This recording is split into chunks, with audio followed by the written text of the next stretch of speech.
ചങ്കുപറിക്കാൻ ഹൃദയപൂർവം.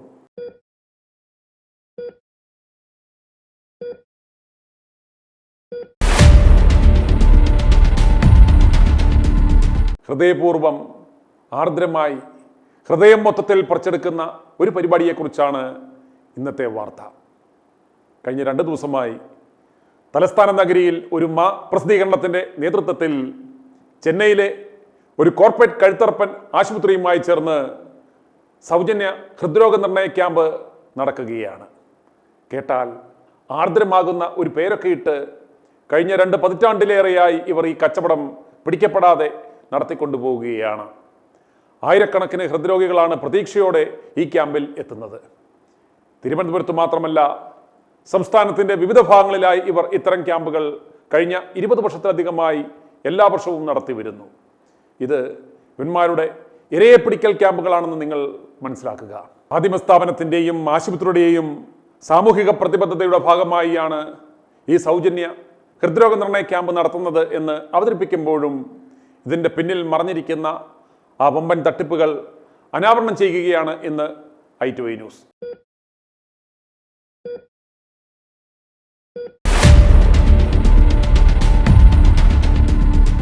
വലിയ കോർപ്പറേറ്റ് ആശുപത്രികൾ വലിയ മാധ്യമ സ്ഥാപനങ്ങളുമായി ചേർന്ന് ഇത്തരം ചാരിറ്റിയുടെ പേരിൽ ക്യാമ്പുകൾ ചെയ്യുന്നതിൻ്റെ ലക്ഷ്യം പലതാണ്. പ്രഥമ ദൃഷ്ട്യാ ഇത് സാധാരണക്കാർക്ക് ഉപകാരപ്രദമല്ലേ എന്ന് നിങ്ങൾ ഒരുപക്ഷെ ചോദിച്ചേക്കാം. ആ തോന്നലാണ് ഇതിൻ്റെ വിജയവും. സൗജന്യമായി ഒരു ജൂനിയർ ഡോക്ടറിൻ്റെ കൺസൾട്ടേഷനും സൗജന്യമായോ സൗജന്യ നിരക്കിലോ ലാബ് പരിശോധനകളും ടെസ്റ്റുകളും ഒക്കെ നടത്തുവാൻ പറ്റുമായിരിക്കാം. വലിയ പ്രൊസീജിയറുകൾ തേടിയുള്ള ആ സ്ക്രീനിങ്ങിനിടയിൽ നിങ്ങളെപ്പോലെയുള്ളവർക്ക് വീണ് കിട്ടുന്ന ഈ സൗജന്യ പരിശോധനകൾ ലാഭകരമായി ഒരുപക്ഷെ തോന്നുമായിരിക്കാം. കളയേണ്ട, കിട്ടുന്നത് മേടിക്കുക. പക്ഷേ ഇനി പറയുന്നത് കൂടി നിങ്ങൾ ശ്രദ്ധിച്ച് കേൾക്കണം. ഒന്ന്, ഇത്തരം മൾട്ടി ഡയമെൻഷണൽ ക്യാമ്പയിനുകളിലൂടെ വലിയ സാമൂഹിക പ്രതിബദ്ധതയുള്ള സ്ഥാപനം എന്ന ഇമേജ് ഇവർക്ക് ഉണ്ടാക്കിയെടുക്കാം. ഒപ്പം നല്ല കച്ചവടവും. സൗജന്യത്തിൽ പൊതിഞ്ഞ ഈ ക്യാമ്പ് ഒരു കച്ചവടമായിരുന്നു എന്ന് ആർക്കും തോന്നുകയില്ല. ഈ പരിപാടിയെക്കുറിച്ച് പരസ്യ രൂപേണയല്ലാതെ വാർത്താ രൂപേണ വരുമ്പോൾ പരസ്യം പോലെയല്ല, വലിയ വിശ്വാസ്യതയാണ് ഇത് ജനങ്ങളുടെ ഉള്ളിൽ ഇത്തരം പെയ്ഡ് റൈറ്റപ്പുകൾ ഉണ്ടാക്കുന്നത് എന്ന് മനസ്സിലാക്കുക. നമുക്കാദ്യം ആശുപത്രി എന്തുകൊണ്ട് വലിയ പ്രചാരമുള്ള ഒരു മാധ്യമവുമായി ചേർന്ന് ഇത്തരം സൗജന്യ മെഡിക്കൽ ക്യാമ്പുകൾ ചെയ്യുന്നു എന്നൊന്ന് പരിശോധിക്കാം. ഒന്ന്, 100 വർഷത്തിലധികം പാരമ്പര്യമുള്ള ഒരു മാധ്യമ സ്ഥാപനവുമായി ചേർന്ന് ഒരു പരിപാടി സംഘടിപ്പിക്കുമ്പോൾ സ്വകാര്യ ആശുപത്രിയുടെ വിശ്വാസ്യത അഥവാ ക്രെഡിബിലിറ്റി വർദ്ധിക്കുന്നു. ആ ഗുഡ്വിൽ ഉപയോഗിക്കുന്നതിന് മാധ്യമം കോടികൾ വാങ്ങുകയും ചെയ്യും. ഇത്തരം പരിപാടികൾ ആശുപത്രിയുടെ ബ്രാൻഡ് അവയർനെസ്, വിസിബിലിറ്റി, ക്രെഡിബിലിറ്റി ഇവ വർദ്ധിപ്പിക്കുന്നു. മാത്രമല്ല, ആരാണ് ആ ആശുപത്രിയിലെ ഡോക്ടർമാർ, അവരുടെ ട്രാക്ക് റെക്കോർഡ് എന്താണ്, ആശുപത്രിയിലെ അത്യാധുനിക സംവിധാനങ്ങൾ എന്തെല്ലാം, ആശുപത്രിയുടെ നേട്ടങ്ങൾ എന്തെന്നൊക്കെ വാർത്താരൂപേണ ജനങ്ങളിൽ എത്തിക്കുമ്പോൾ നല്ല സ്പെൻഡിങ് കപ്പാസിറ്റി ഉള്ള രോഗികൾ ഇങ്ങോട്ട് വെച്ച് പിടിക്കും. ഇതാണ് പ്രധാന ലക്ഷ്യങ്ങളിൽ ഒന്ന്. ആശുപത്രി ഈ പരിപാടിയുടെ ചെലവ് എങ്ങനെ കണ്ടെത്തും എന്ന് നമുക്കൊന്ന് നോക്കാം. ഇത്രയും ബൃഹത്തായ ഒരു പദ്ധതി ഇത്രയും ഹൃദ്രോഗികളുള്ള ഒരു സംസ്ഥാനത്ത് വലിയ പ്രചാരമുള്ള ഒരു മാധ്യമവുമായി ചേർന്ന് ചെയ്യുവാൻ മാധ്യമ സ്ഥാപനത്തിന് കോടികൾ കൊടുക്കണം. ഇതെങ്ങനെ കണ്ടെത്തും? ഈ തുകയുടെ 10 ഇരട്ടി ആശുപത്രി കാത്തലാബ് നിർമ്മാതാക്കൾ, സ്റ്റെന്റ് കമ്പനികൾ, ഡിവൈസ് നിർമ്മാതാക്കൾ, സർജിക്കൽ എക്യുപ്മെന്റ്സ്, മരുന്ന് കമ്പനികൾ എന്നിവരുടെ കയ്യിൽ നിന്നും മേടിക്കും. ഇതിനിടയ്ക്ക് മരുന്ന് പരീക്ഷണമടക്കം നടക്കും എന്ന് നിങ്ങൾ മനസ്സിലാക്കുക. ഒരു പുതിയ തരം സ്റ്റെന്റ് അല്ലെങ്കിൽ ഡിവൈസ് അല്ലെങ്കിൽ മരുന്നുണ്ടാക്കിയാൽ അതിൻ്റെ ക്ലിനിക്കൽ ട്രയൽ ഇതിനിടയ്ക്ക് കൂടി ആരും അറിയാതെ നടത്താം. ഇട്ട സ്റ്റെന്റ് ഏത് കമ്പനിയുടെയാണെന്ന് ചോദിക്കുവാൻ വിവരമുള്ള ഒരൊറ്റ രോഗിയും ഇല്ല എന്ന് നിങ്ങൾ മനസ്സിലാക്കുക. സൗജന്യമായി കിട്ടിയ പശുവിൻ്റെ വായിൽ പല്ലുണ്ടോ എന്ന് ആരെങ്കിലും പരിശോധിക്കുമോ എന്ന് ചോദിക്കുന്നത് പോലെ. അല്ലെങ്കിൽ അന്നദാനത്തിന് പോയി ഓസിൽ കഞ്ഞി കുടിക്കുന്നവന് അന്ന് ചേർത്ത കഞ്ഞിയിലെ ഉപ്പിൻ്റെ ബ്രാൻഡ് ഏതായിരുന്നു എന്ന് ആരെങ്കിലും ചോദിക്കുമോ? ഏതാണ്ട് ഇതേ ലോജിക്കാണ് ഇവിടെയും. ഈ രോഗികൾ കൃത്യമായി ഫോളോ അപ്പിന് വരുമ്പോൾ ഡോക്ടർക്ക് ആ ഇൻപുട്ടും ട്രയൽ ഏൽപ്പിച്ച ആ മരുന്ന് കമ്പനിക്ക് കൃത്യമായി കൊടുക്കാം. ചുരുക്കം പറഞ്ഞാൽ മരുന്നും സ്റ്റെൻറ്റുമെല്ലാം കമ്പനികൾ സൗജന്യമായി നൽകും. മാത്രമല്ല, ക്ലിനിക്കൽ ട്രയലിന് കോടികളും നൽകും. നിങ്ങളെ ശാസ്ത്രീയമായി ഗിരിപ്പന്നികളാക്കുകയാണ് എന്ന് ആരും അറിയുന്നില്ല. ഒത്താൽ ഒത്തില്ലേ? നിങ്ങൾ പോലും അറിയാതെ അതിനുള്ള കൺസെന്റ് നിങ്ങളുടെ കയ്യിൽ നിന്നും ഇവർ ഒപ്പിട്ട് വാങ്ങിയിരിക്കും. സൗജന്യത്തിന് വായും പൊളിച്ചു നിൽക്കുമ്പോൾ ഓർക്കുക, ഇതിൻ്റെ പിന്നിൽ ഇപ്രകാരം ഒരു ചതിയുണ്ടെന്ന്. ഇതിനിടയ്ക്ക് രോഗിക്ക് അപകടമുണ്ടായി മരിച്ചാലും, കോംപ്ലിക്കേഷൻ ഉണ്ടായാലും, സൈഡ് എഫക്റ്റ് ഉണ്ടായാലും അവർ പേടിക്കേണ്ട. കാരണം ഏറ്റവും പ്രചാരമുള്ള പത്രത്തിൻ്റെ സഹകരണത്തോടെ നടത്തിയ ഒരു തട്ടിപ്പാണിത്. അവർ ഒരിക്കലും ഇതിനെതിരെ മിണ്ടില്ല, എഴുതില്ല. ഇത് വാർത്തയാകാതിരിക്കാനും അവർ പ്രത്യേകം ശ്രദ്ധിക്കും. സകലതും സ്പോൺസർഷിപ്പിലൂടെ ആശുപത്രി മുതലാക്കും. ഒരു ഉദാഹരണം കാണിക്കാം.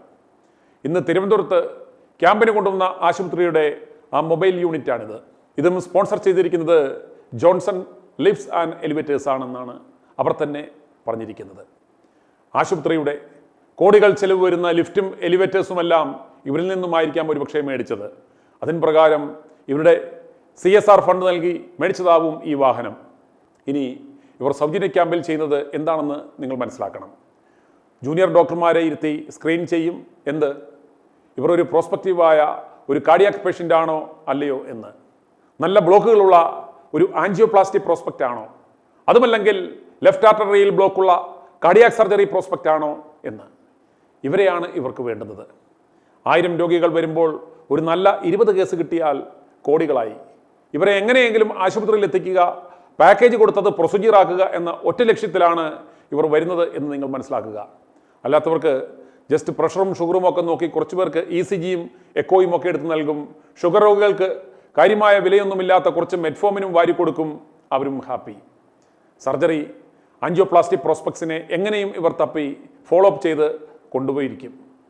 ഇന്ന് ആൻജിയോപ്ലാസ്റ്റി കാർഡിയാക് സർജറികൾക്ക് ബാങ്ക് EMI പോലും തരപ്പെടുത്തി കൊടുക്കുന്നുണ്ട് എന്ന് നിങ്ങൾ മനസ്സിലാക്കണം. ആശുപത്രി തന്നെ EMI സംവിധാനം ഒരുക്കി കൊടുക്കുന്ന ആശുപത്രികളുമുണ്ട്. പിന്നെ ഇവർ ആയിരക്കണക്കിന് സൗജന്യ സർജറികൾ ചെയ്തു എന്ന് അവകാശപ്പെടുന്നത്. നിങ്ങളൊരു കാര്യം മനസ്സിലാക്കണം. നിങ്ങൾ ചെന്ന് എനിക്ക് ഡോക്ടർമാർ ഒരു കാർഡിയാക് സർജറി നിർദ്ദേശിച്ചു, നിവൃത്തിയില്ല എന്ന് പറഞ്ഞാൽ അവർ യാതൊരു കാരണവശാലും അത് ചെയ്യില്ല. കാരണം അവരുടെ ക്യാമ്പുകളിൽ നിന്നും അവർ നിങ്ങളെ സെലക്ട് ചെയ്യണം. എന്ന് പറഞ്ഞാൽ സീറോ റിസ്ക് കേസുകൾ എന്ന് പറയും. വളരെ നിസ്സാരമായ, അവർക്ക് പ്രൊസീജിയർ ചെയ്യുമ്പോൾ യാതൊരു റിസ്കോ കോംപ്ലിക്കേഷനോ ഒന്നുമില്ലാത്ത കേസുകൾ മാത്രമേ അവർ സൗജന്യ സർജറി പരിപാടിക്കായി സെലക്ട് ചെയ്യുകയുള്ളൂ. വളരെ പെരിഫറലായി ഒരു പ്രൊസീജിയർ ചെയ്ത് മെഡിക്കലി മാനേജ് ചെയ്യാവുന്ന കേസുകൾ മാത്രമേ ഇത്തരത്തിൽ അവർ സൗജന്യ പരിപാടിക്ക് സെലക്ട് ചെയ്യൂ. അല്ലെങ്കിൽ ട്രയൽ ചെയ്യേണ്ട സ്റ്റെൻറ്റോ ഡിവൈസോ ഫ്രീ ആയി ട്രയലിന് കിട്ടിയാൽ മാത്രം അവർ അത്തരം കേസുകൾ പരിഗണിക്കും. അല്ലാത്ത കോംപ്ലിക്കേറ്റഡ് കേസുകൾ യാതൊരു കാരണവശാലും അവർ പരിഗണിക്കില്ല. ചുരുക്കം പറഞ്ഞാൽ ഇത് വൻപൻ തട്ടിപ്പാണെന്ന് നിങ്ങൾ മനസ്സിലാക്കുക. പത്രത്തിൽ ഇത്തരം സൗജന്യ ഹൃദ്രോഗ ക്യാമ്പ് നടക്കുന്നു എന്ന് കേൾക്കുമ്പോൾ മറ്റു ഡോക്ടർമാരുടെ ഫോളോ അപ്പിൽ ഇരിക്കുന്ന രോഗികൾ സൗജന്യമായി എന്തോ കാര്യമായി കിട്ടും എന്ന് കരുതി അവർ ക്യാമ്പിന് എല്ലാ റെക്കോർഡ്സുമായി ഓടി വരും. അവിടെ ഇരിക്കുന്ന ഡോക്ടർമാർ അമ്മച്ചി അപ്പച്ചി എന്നൊക്കെ വിളിച്ചൊന്ന് പതപ്പിച്ചാൽ അവർ വീഴും. പിന്നെ അവർ ആധാരം പണപ്പെടുത്തിയാണെങ്കിലും ആശുപത്രിയിൽ ഓടിച്ചെല്ലും. ഇതാണ് ഈ കച്ചവടത്തിൻ്റെ ഒരു രീതി. ഇനി പത്രസ്ഥാപനത്തെ സംബന്ധിച്ചിടത്തോളം ആശുപത്രിയുടെ കയ്യിൽ നിന്നും കോടികൾ ഈ ക്യാമ്പയിനായി കിട്ടും എന്ന് മനസ്സിലാക്കുക. ഇത് പബ്ലിക്കേഷൻ്റെ പരസ്യ വരുമാനത്തിൽപ്പെടുത്താതെ അവർ പാരലലി മെയിൻറ്റെയിൻ ചെയ്യുന്ന സർക്കുലേഷൻ ഏജന്റുമാരുടെ അക്കൗണ്ടിലേക്ക് ഈ പണം ബൈഫർക്കേറ്റ് ചെയ്ത് നിക്ഷേപിക്കും. ഇപ്രകാരം ഓരോ 6 മാസം കൂടുമ്പോഴും നടക്കുന്ന ABC ഓഡിറ്റിങ്ങിൽ ലക്ഷങ്ങളുടെ സർക്കുലേഷൻ വർധനമുണ്ടായതായി ഇവർ ഇങ്ങനെ കൃത്രിമമായി ഉണ്ടാക്കും. അങ്ങനെ 6 മാസം കൂടുമ്പോൾ സർക്കുലേഷൻ വർദ്ധിച്ചതുകൊണ്ട് പരസ്യ നിരക്ക് വർദ്ധിപ്പിക്കുന്നതായും ഇവർ പരസ്യം ചെയ്യും. ഏജന്റുമാരുടെ അക്കൗണ്ടിലേക്ക് ഈ ഇൻകം വന്നാൽ മാത്രമേ ABC ഓഡിറ്റിങ്ങിൽ പബ്ലിക്കേഷന് കിട്ടൂ. കണക്കിൽ വരുമ്പോൾ ഇത് പത്ര ഏജന്റുമാർ പത്രത്തിൻ്റെ വരിസംഖ്യ അടച്ചതായിട്ടാവും വരിക. മഞ്ഞരമ്മയുടെ കുറഞ്ഞത് കഴിഞ്ഞ 25 വർഷത്തെ തട്ടിപ്പ് CBI പോലൊരു ഏജൻസിയെ കൊണ്ട് അന്വേഷിപ്പിച്ചാൽ ഇന്ത്യ ഇന്നേ വരെ കണ്ടിട്ടില്ലാത്ത തരത്തിലുള്ള ഒരു വലിയ തട്ടിപ്പാവും പുറത്തു വരിക. സ്കൂളുകളിൽ പത്രം വിതരണം ചെയ്യുന്ന പദ്ധതിയും സൗജന്യ മെഡിക്കൽ ക്യാമ്പിൽ പങ്കെടുക്കുന്നവർക്ക് ഇവരുടെ പബ്ലിക്കേഷനുകൾ സൗജന്യമായി നൽകുന്ന പദ്ധതിയുമെല്ലാം ഇപ്രകാരം സർക്കുലേഷൻ പെരുപ്പിച്ചു കാണിക്കുവാനുള്ള തട്ടിപ്പിൻ്റെ മാർഗങ്ങളാണെന്ന് നിങ്ങൾ മനസ്സിലാക്കുക. ഈ പണം സർക്കുലേഷൻ ഏജന്റുമാരുടെ അക്കൗണ്ടിലേക്ക് നിക്ഷേപിക്കും, സർക്കുലേഷൻ പെരുപ്പിച്ച് കാണിക്കും. ഇതാണ് പബ്ലിക്കേഷൻ ചെയ്യുന്ന തട്ടിപ്പ്. ഇത്തരത്തിലുള്ള തട്ടിപ്പ് നടത്തുമ്പോഴും പബ്ലിക്കേഷന്റെ സാമൂഹിക പ്രതിബദ്ധത കണ്ട് ജനങ്ങൾ അത്ഭുതപ്പെടും എന്നതാണ് അതിലും വലിയ അത്ഭുതം. ഇത് ഞാൻ ഊഹാപോഹം പറയുകയല്ല, വ്യക്തമായ തെളിവുകളുടെ അനുഭവ സമ്പത്തിൻ്റെ അടിസ്ഥാനത്തിലാണ് പറയുന്നതെന്ന് മനസ്സിലാക്കുക. ക്യാമ്പുകളെക്കുറിച്ച് നാടകതയോടെ ഇവന്മാർ പത്രത്തിൽ എഴുതി പിടിപ്പിക്കുന്നത് കണ്ടാൽ ആരുടെയും ഹൃദയം അലിഞ്ഞു പോകും. i2 ന്യൂസ് ഇന്ന് ഇപ്രകാരം ഒരു വാർത്ത നൽകുവാൻ കാരണം സാധാരണ ജനങ്ങളെ ബോധവാന്മാരാക്കുവാൻ വേണ്ടി മാത്രമാണ്. യാതൊരു കാരണവശാലും നിങ്ങൾ ഇത്തരം സൗജന്യ മെഡിക്കൽ ക്യാമ്പുകളിലേക്ക് പോകരുത്.